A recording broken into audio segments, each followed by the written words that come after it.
trabalho é uma ferramenta fundamental para a emancipação das mulheres, especialmente para aquelas que são vítimas de violência doméstica. Quando uma mulher possui seus próprios recursos, ela ganha autonomia para tomar decisões e a capacidade de romper com ciclos de abuso. Estamos em agosto, mês dedicado à conscientização e ao combate à violência contra a mulher. Neste programa, vamos falar sobre a proteção do direito ao trabalho na Lei Maria da Penha. Afinal, como fica a manutenção do vínculo de trabalho em situações nas quais a vítima precisa se afastar do emprego?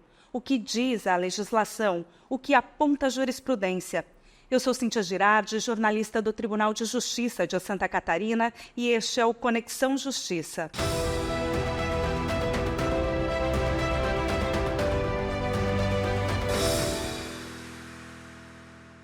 E para falar sobre esse assunto tão importante, está aqui comigo a desembargadora do Tribunal de Justiça de Santa Catarina, Ildemar Meneguzzi de Carvalho.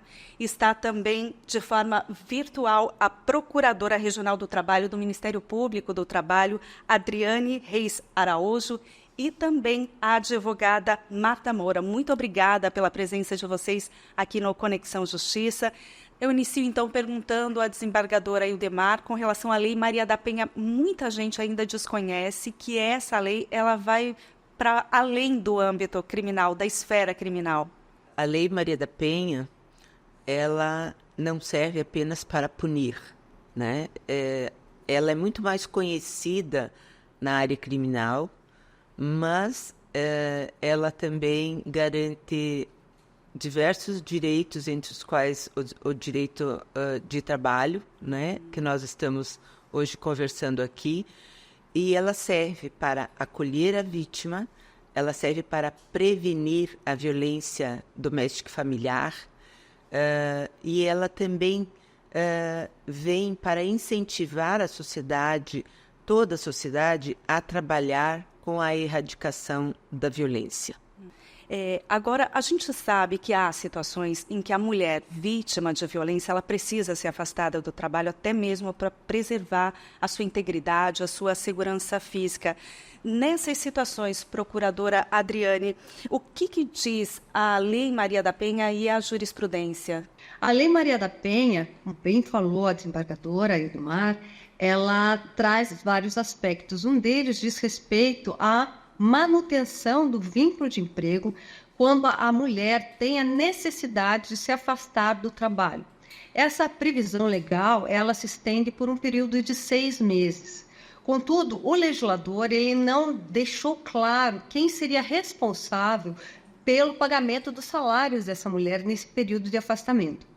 Como nós temos diversas situações em que, inclusive, se confunde a pessoa do agressor com a pessoa do empregador, por exemplo, situações de violência doméstica praticadas contra trabalhadoras domésticas, situações de violência doméstica numa empresa familiar, entre outras, eu posso responsabilizar o próprio empregador pelo pagamento desses salários nesse período do afastamento, mas, se não for esse o caso, a jurisprudência ela tem acolhido essa determinação com o pagamento desse salário pelo próprio INSS, como se fosse uma licença saúde. Existem muitas dúvidas, então, relacionadas a essa questão, doutora? Existem em decorrência do silêncio da legislação, né? A legislação ela apenas fala em manutenção do emprego pelo prazo de 6 meses. Nós temos, eu posso aprofundar mais, nós temos 2 tipos de afastamento do trabalho na legislação trabalhista. Nós temos um tipo de afastamento, que é a interrupção, onde os salários são pagos durante esse período, e temos um outro tipo de afastamento, que é a suspensão, em que os salários não são pagos. A gente interpreta aqui no Ministério Público do Trabalho, principalmente, uma vez que nós não temos tantos casos na Justiça do Trabalho, a interpretação corrente é que esse afastamento é um caso de interrupção. Então, há a determinação do pagamento de salários dessa mulher, certo? Caso essa trabalhadora, caso haja uma confusão entre a figura do agressor e do empregador. Então, nesse caso, o próprio empregador é o responsável pelo pagamento do salário.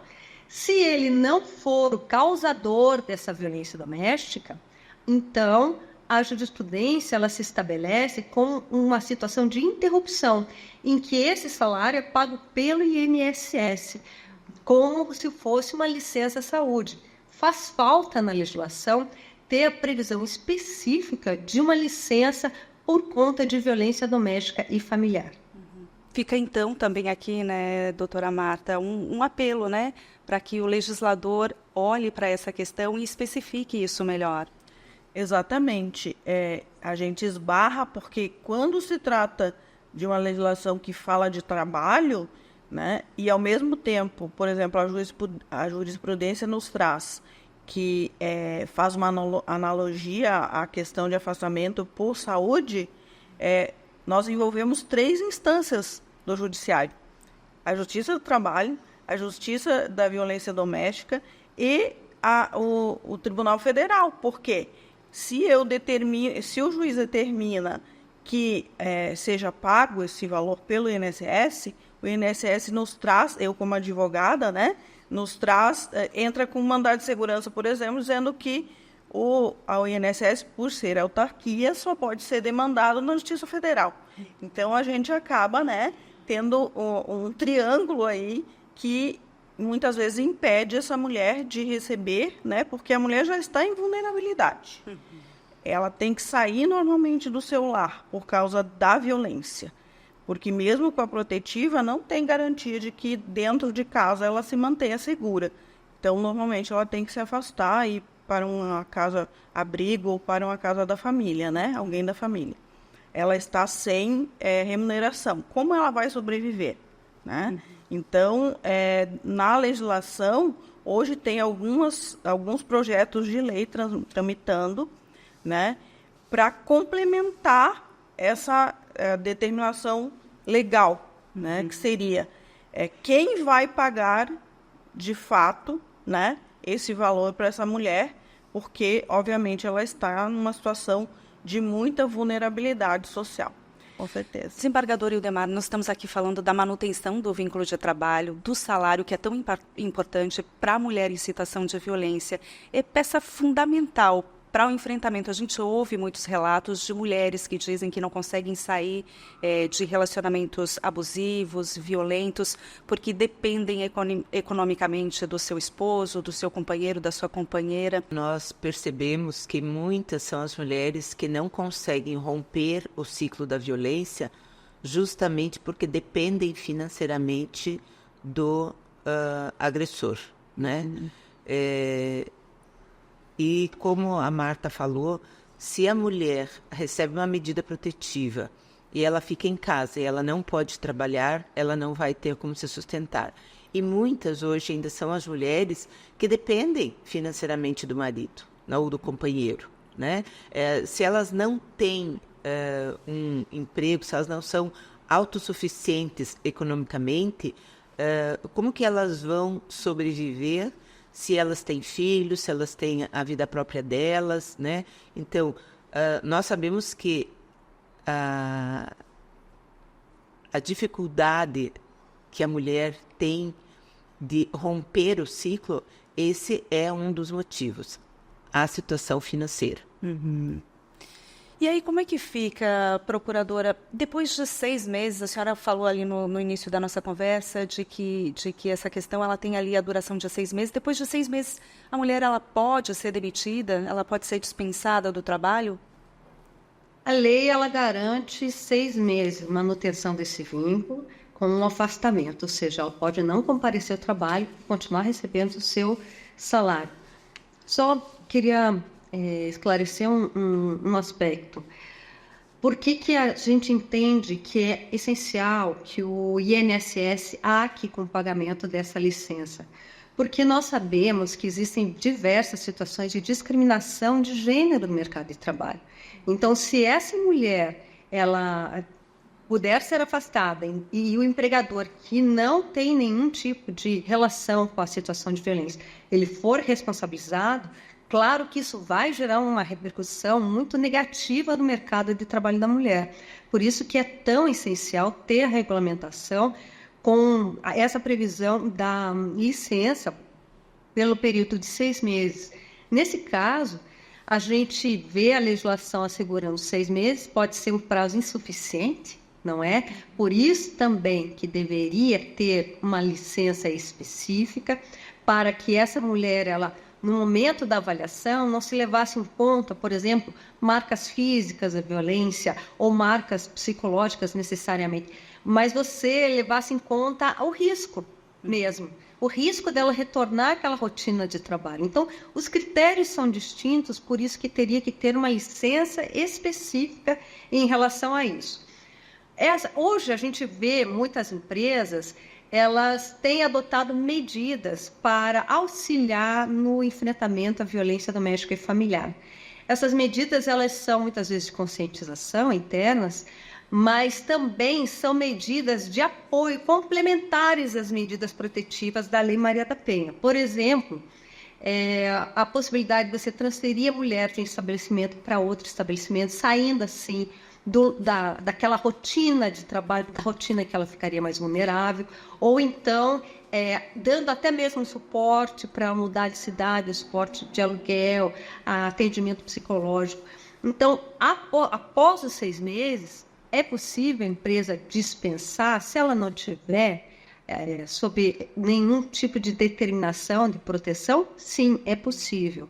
Mas nós vemos hoje que as empresas, elas têm se atentado a essa situação e têm buscado não apenas manter essa mulher dentro do ambiente de trabalho, como complementar as medidas legais por outras medidas de apoio. Outra coisa que a doutora Adriana nos traz é sobre a violência psicológica. As políticas públicas que nós temos atualmente, elas são insuficientes para dar suporte emocional, né, na área psicológica. Uhum. E vamos supor que uma mulher fique 6 meses afastada do trabalho, né, fique recebendo, mas o tempo de cada mulher ele é diferente. Pode ser que aquela mulher, em 6 meses, ela não tenha conseguido elaborar aquele sofrimento. Dependendo de como é a violência e como reage o psicológico dessa mulher, isso vai ser insuficiente. Hoje, o SUS ele não garante um atendimento psicológico de forma continuada. Então, nós temos que repensar, nós, sociedade, temos que repensar como dar suporte às vítimas de violência doméstica e familiar, também na área psicológica. É um assunto latente, né? Que a sensação que a gente tem é que quanto mais a gente discute, mais questões aparecem e precisam ser discutidas e resolvidas. Doutora Marta, a senhora, na sua prática profissional, já presenciou a situação de uma mulher ter que se afastar do trabalho? Inúmeras vezes. A questão é que vamos pensar no ciclo de violência. O ciclo de violência, infelizmente, o primeiro passo que o homem que pratica a violência faz é afastar a mulher da sua rede de apoio, né? Deixá-la cada vez mais vulnerável e dependente dele. O trabalho é uma rede de apoio para ela. Então, assim, normalmente, a partir da violência, a partir dos vários tipos de violência, né? O psicológico, o moral, ele começa a interferir no trabalho dela. Então, assim, essas mulheres que eu já atuei na defesa delas, conseguimos que o juízo da violência doméstica determinasse o afastamento, mas esbarramos nas questões que o INSS nos traz, e elas acabam pedindo demissão do trabalho, né? Uhum. Ficando sem o trabalho, porque ficar esperando por muito tempo mantém, né, e piora a violência que ela está vivendo. Então, assim, a lei é muito interessante, mas realmente, sem regulamentação, embora a gente tenha buscado e tenha obtido o auxílio judiciário, a gente, apenas uma vez eu consegui concretizar que a mulher começasse a receber o valor por um tempo menor, inclusive, de 6 meses.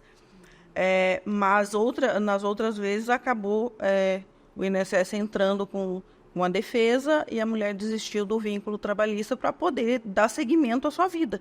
Porque ela tem que, às vezes, mudar de cidade, né? De bairro, pelo menos, para se afastar do agressor. Então, é muito importante que se veja isso, né? Eu já tive mulheres muito machucadas, que era evidente, né, as lesões, e outras que as lesões não eram físicas, e que às vezes são muito piores do que aquelas físicas, né? Então, tudo isso precisa ser regulamentado para que a proteção ao trabalho da mulher seja efetiva realmente. As lesões, às vezes, elas são invisíveis. Invisíveis, né? E muito sérias, né? E essa espera, muitas vezes, coloca a mulher vítima de violência numa situação ainda mais vulnerável. Mas como é que fica? Quais são os elementos, procuradora, necessários para garantir esse vínculo do trabalho, do emprego, em situações em que a mulher precisa se afastar? Então, tem que ter a determinação de uma medida protetiva, né? Ou alguma ação que comprove que essa mulher está sofrendo uma violência doméstica e familiar. Se essa situação ocorre dentro de uma relação de trabalho, ainda nós não temos casos jurisprudenciais na Justiça do Trabalho, pelo menos eu desconheço. Mas nós temos casos que chegaram até o Ministério Público e nós conseguimos resolver de maneira extrajudicial, em que a trabalhadora ela sofre violência doméstica e familiar do próprio empregador. Aí, nesse caso, a gente consegue que o pagamento desses salários e desse afastamento ele ocorra sob a responsabilidade desse mesmo empregador, que, no caso, se confundem as duas figuras, né? Mas o que tem que ter, se for solicitar isso judicialmente, é importante ter alguma prova, algum elemento de que houve a prática da violência doméstica e familiar em relação àquela mulher, àquela trabalhadora, para então pedir esse afastamento junto ao judiciário trabalhista. A dúvida persiste. Quem é que vai pagar esse salário? Né? Por isso que na Justiça do Trabalho seria mais interessante esse tipo de pedido quando a figura do agressor e do empregador elas se confundissem. Agora, a gente está aqui falando sobre a proteção do direito ao trabalho para a mulher vítima de violência e existe uma lei que foi sancionada em 2022, Lei 14.457, que instituiu o programa Emprega Mais Mulheres. Essa é uma lei também importante. É uma lei muito importante porque é uma lei que incentiva as boas práticas das empresas para a contratação das mulheres vítimas de violência doméstica e familiar e também leva o tema da violência doméstica e familiar para dentro do ambiente de trabalho, fazendo com que seja, por exemplo, computado como um risco psicossocial dentro da organização. Por que isso é tão relevante? Porque faz com que não apenas os órgãos do sistema de justiça eles estejam empenhados, as polícias também estejam empenhadas na tutela dessa mulher, mas traz toda a sociedade para a proteção, para formar essa rede de apoio.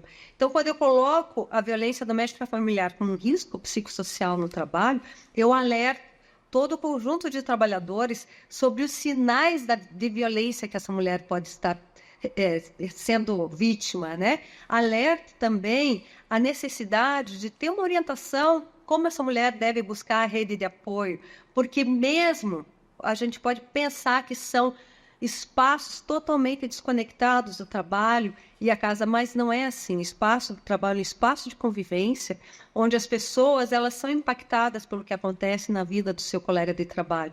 Então, a violência que aquela colega está sofrendo, ela tem um impacto negativo em todo o grupo. Ela pode, inclusive, gerar situações de insegurança pelo fato dessa mulher estar mais distraída, com dificuldade de concentração. Então, é um fator que tem que ser levado em conta e, com isso, a gente traz mais aliados ao combate à violência doméstica e familiar. Essa questão da conscientização, ela é extremamente importante, porque assim a gente vai ganhando aliados. E por isso também a importância de campanhas como essa que a gente está vivendo agora, desembargadora. É importante que se diga que o Agosto Lilás, ele foi instituído inicialmente pelo Estado do Mato Grosso do Sul em 2016, em relação aos 10 anos da Lei Maria da Penha, né? E lá já foi previsto a linha da educação, prevenção e conscientização. Em agosto de 2022, né, a Lei 14.448, ela é uma lei nacional, sancionada no governo do Bolsonaro, que instituiu o Agosto Lilás como mês de proteção à mulher, a fim de conscientizar toda a sociedade, né? Nos 3 níveis de esfera, União, Estados e municípios, a trabalharem de forma de prevenção, né?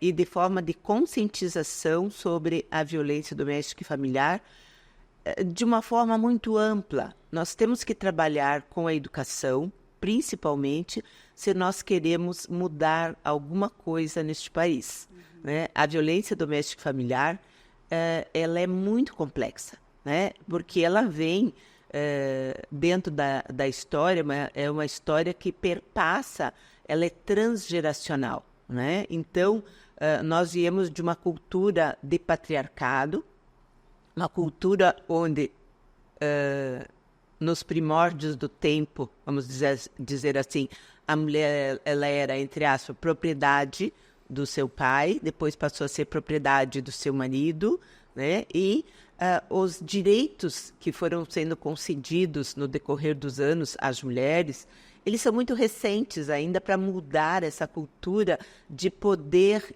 de masculinidade sobre a mulher, né?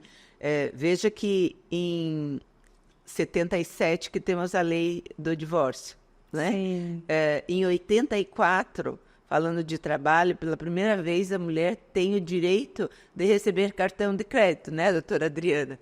Então, 84 para 2024 é muito pouco tempo, são apenas 40 anos, né? Então, hoje nós temos a Lei Maria da Penha, que ela veio reforçar todos os direitos que já estavam previstos na Constituição Federal de 1988, né? Direito à vida, direito à liberdade de expressão, direito ao trabalho, direito à saúde, direito à proteção.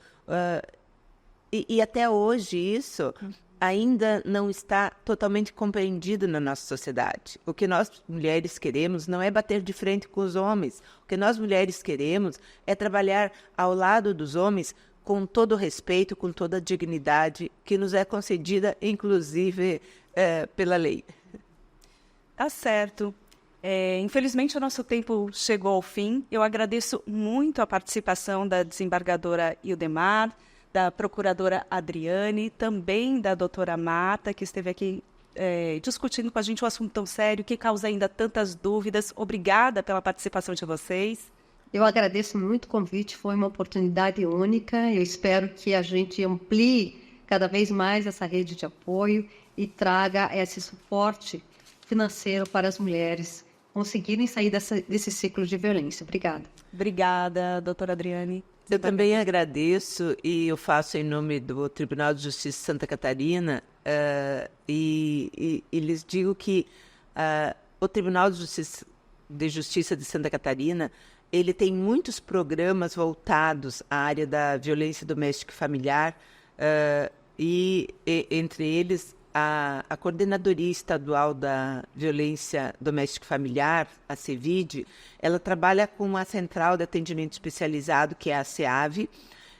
Nós temos várias parcerias com o município, com o Estado, com a OAB, com o Ministério Público, com a Polícia Civil, a Polícia Militar, né, a Defensoria Pública, em várias esferas, aí, tanto institucional, né, quanto sociedade particular, e isso tudo reforça que a violência doméstica e familiar vá sendo conscientizada no decorrer da nossa história, né? O que precisa é haver a consciência de que toda pessoa precisa ser tratada com dignidade. Isso que nós precisamos. Muito obrigada. Obrigada, doutora Marta. Também agradeço a oportunidade, né? E porque a gente, através dessa interação de instituições, né? Inclusive a OAB tem projetos específicos também de apoio à mulher em situação de violência, inclusive o projeto OAB por Elas.